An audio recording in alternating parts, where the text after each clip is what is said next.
कैसे हैं आप लोग? दोनों को हमें समझना पड़ेगा। पहले तो यहाँ पर जम्बूद्वीप, सिंगारद्वीप, गंडोद्वीप, गोंडवाना, फिर उसके बाद गोंडवाना लैंड, फिर उसके बाद में पढ़ा ये देश में क्या पढ़ा मैं कुछ नहीं कह सकता। इसलिए नहीं कह सकता कि हमारे पूर्वजों में पुण्य पर ये लिखा है, अगर जो हमारा सतमार्ग होता है, अगर उसी को आप किसी को देते हो और उस रास्ते पे कोई चल पड़े और उसे मार्ग अच्छा मिल जाए तो वही सतमार्ग कहलाता है। और पुण्य का अर्थ होता है उसी को सतमार्ग रास्ता कहा जाता है। पुण्य यानी होता है कि जिसका मन कथा पे लग जाए, श्रवण करने का मन हो और जीवन में चंचलता रहे, प्रेम की पवित्र बाणी हो। अगर जैसे उन्होंने कह दिया प्रेम से कि भैया हम तुम्हारी गाथा पे जरूर आएंगे, आ गए तो समझ जानो वो ही सतमार्ग रास्ता है। और अगर झूठ बोल के नहीं आ पाए तो समझ जानो आप जीवन में झूठ बोलते रहोगे। ताली बजाओ, नहीं बोलना चाहिए।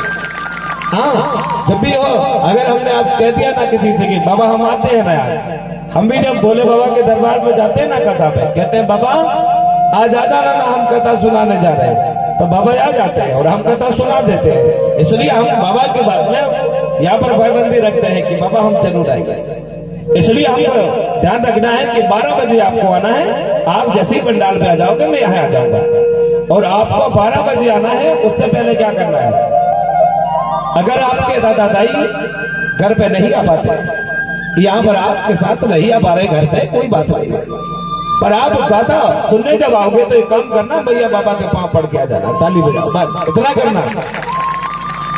भैया बाबा के पांव पड़ना और घर पे अगर गौ माता हो उसकी आप बढ़िया सेवा करके आना, जलपान ग्रहण करवा के आना, क्योंकि सच्चा सेवक होता है मूलवासी। किसी की भी सेवा हो, सेवा कर देता है। मैंने अभी कहा था ना, धरती की सेवा, गुरु की सेवा, समाज की सेवा, देश की सेवा, सेवा से सब काम बन जाते हैं। हाँ, सेवा ही हमारे लिए बहुत बड़ा महत्व है। गौ को जब भी जलपान करो तो ध्यान रखना, वहां पे भी कहना अगर आप नहीं होते तो धरती माता का हृदय फाड़ के आप अनाज पैदा नहीं होता। अब तो ट्रैक्टर हो गए तो कोई बात नहीं है, पहले के जमाने में कौन देता था भोजन आपको? अगर यहाँ पे गौ माता नहीं होती, अपन अगर कंधे पे पकड़ नहीं रखा जाता तो यहाँ पर आप और हमका किसी का पेट नहीं पालन हुआ होता। ये हमको ध्यान रखना है।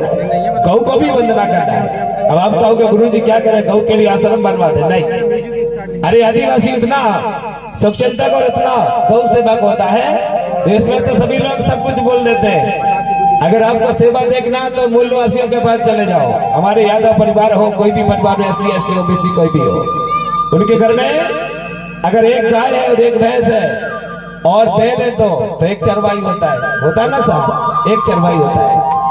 इसका मतलब सच्चा सेवक कौन है? गौ का, ये मूलवासी है। और लोग तो देश में आश्रम बना लेते हैं, चलती फिरती गाय को शाम को लगा के पकड़ के दूध लगाते थे, दिन में डंडा मार के खेते थे और कहते हैं इनकी सेवा नहीं होती है। भैया ऐसा भी वाला होता है क्या? नहीं करना बाबू। अगर आपको लग रहा है कि हम सही में सेवा कर सकते हैं तो मां को रख लेना, नहीं तो आप दरदरों की ठोकर नहीं खाने देना। नहीं तो एक समय ऐसा आएगा आप गौ को ढूंढोगे, गौ माता नहीं मिल पाएगी। क्योंकि आप जब पहले के जमाने पे हमारे खेती खलियान की जगह बकरोडियां गायन चलती थी, दावत जानते हो ना सभी लोग? अरे जब किसान के होती थी तो दावत चलता है कि नहीं? चलता है ना भैया, चलता था, दावत चलता था। तो वहां पर जब वहां पे 2 से 4 जब आपके थ्रेसर नहीं थी, कुछ नहीं था, दावत चलता था तो गौ माता दाना पका के भी देती थी, दाना सीधा करके देती थी। देती है कि नहीं? हाँ, अगर बगर चलेगा तो वो साथ में चलेगा, उसके बाद में काटने के बाद फिर उसकी जरूरत पड़ती है। और उसी को शेर सजाई कहता है। एक खेत में गौ माता की खुरी लगने से, एक पेड़ लगने से लाखों दाना पैदा होता है। पूछो क्यों? जब दावत चलती थी तो गाय के जो बैल का पूंछ के बाल रहते थे उसको निकाला जाता था और वो पूंछ के बाल को निकाल के और उसी गोबर में बढ़िया वो बनाते थे संजय, इसको संजय बोला जाता था। हाँ, ताली बजाओ, ये बनाया जाता था, संजय बनाया जाता था। और जब पूरी कहानी होती थी ना बाबू, उसके बाद में उसी अनाज में उसको दबा दिया जाता था, उससे लक्ष्मी आती थी हमारे घर में। अब के लोग क्या करते हैं? अब के लोग तो गुरुजी क्या करें, खेत में कहानी हुई क्या, वहीं पर सेठ दिया जाते हैं, बोरा लेके वहीं पहुंच जाते हैं, वहीं पे बेच दिया जाता है। और मैंने एक चीज और देखी है, अगर घर पे ला भी लेते हैं ना आज के लोग, तो द्वार के किनारे से बोरियों में भर के रखते हैं, बोरियों में रखते हैं ना, बोरियों में, वो भी द्वार के किनारे किनारे। कोई मेहमान आता है तो दाना को देखता है, कहता है बहुत बड़ा आदमी, दाना बाहर रखा हुआ है। ताली बजाइए, हमारा दिखाने का बदल गया है रोल। पहले के जमाने में ऐसा नहीं होता था राजा। पहले के जमाने में बड़ी बड़ी कोठियां होती थी। अचानक कहीं द्वार के सामने या मजेटे में या परछाई पर कहीं पे दाना मिलती थी तो घर की दाई अपना पल्लू में लेती थी उठा के और अपने पल्लू में रख लेती थी और उस दाना को ले जाकर अपने कोठी में रखती थी। उसको लक्ष्मी कहा जाता है। अब के लोग तो लक्ष्मी को ऐसे फेंकते हैं, जूता पहन के चलते हैं। ये बाबू सुनो ना, एक जमाना था 1 क्विंटल अनाज में 10-10, 12-12 संतान पाली जाती थी।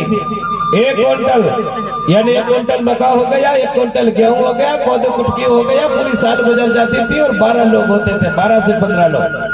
संतान उस समय पर ज्यादा होती थी।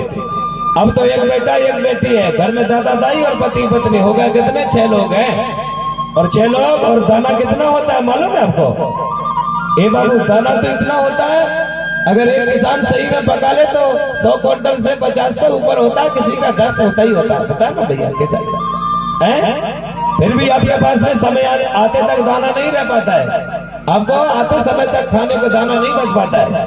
पहले के जमाने में कुछ ना हो तो भी हम लोग व्यवस्था के साथ रहते थे। अब हम लोगों ने लक्ष्मी को दरदरों के ठोकर खाने पर मजबूर कर दिया है और अगर ऐसा समय रहा तो आने वाले समय पे अब हम और किसी को भोजन नहीं मिलने वाला, क्योंकि गौ माता वहां पर नहीं है। वहां पर गौ माता नहीं है। एक गौ के गोबर को कंडा जलाने से उसकी भभूति से भूत भाग जाता है कि नहीं? भूत भाग जाता है। एक खुरी लगने से 1 कनूका के 100 कनूका हो जाता है अनाज का। हमें पहचान करना चाहिए गौ क्या चीज है और गौ को क्यों मैं पहले बात रख रहा हूं। मैं कोई संत महात्मा नहीं हूं, मैं एक आपके लिए जैसे आप लोग हो वैसा मैं भी हूं। मुझे गुरु भूमिका गुरु की पदवी मिली है, इसलिए मैं गुरु का दर्जा आप लोगों के बीच में सम्मान दे रहा हूं। मैं भगवान नहीं हो सकता क्योंकि मेरा जन्म हुआ है और जिसका जन्म होता है वो भगवान नहीं हो सकता। भगवान क्या है? हम ज्यादा समय नहीं लेंगे आप लोगों को। आप लोग अगर जाना ही चाहते हो सब लोग, हमें पता है आप थक गए हो, हमें पता है आज बहुत दूर से आए ना हम लोग, तो हमारा समय भी 4 बज के कुछ पल तो बीता जा रहा है। मुझे आधा घंटा दे दो, सुमरनी सहित, इतने में मैं सबकी विदा कर दूंगा। बोलिए परम शक्ति बड़ा पहनता।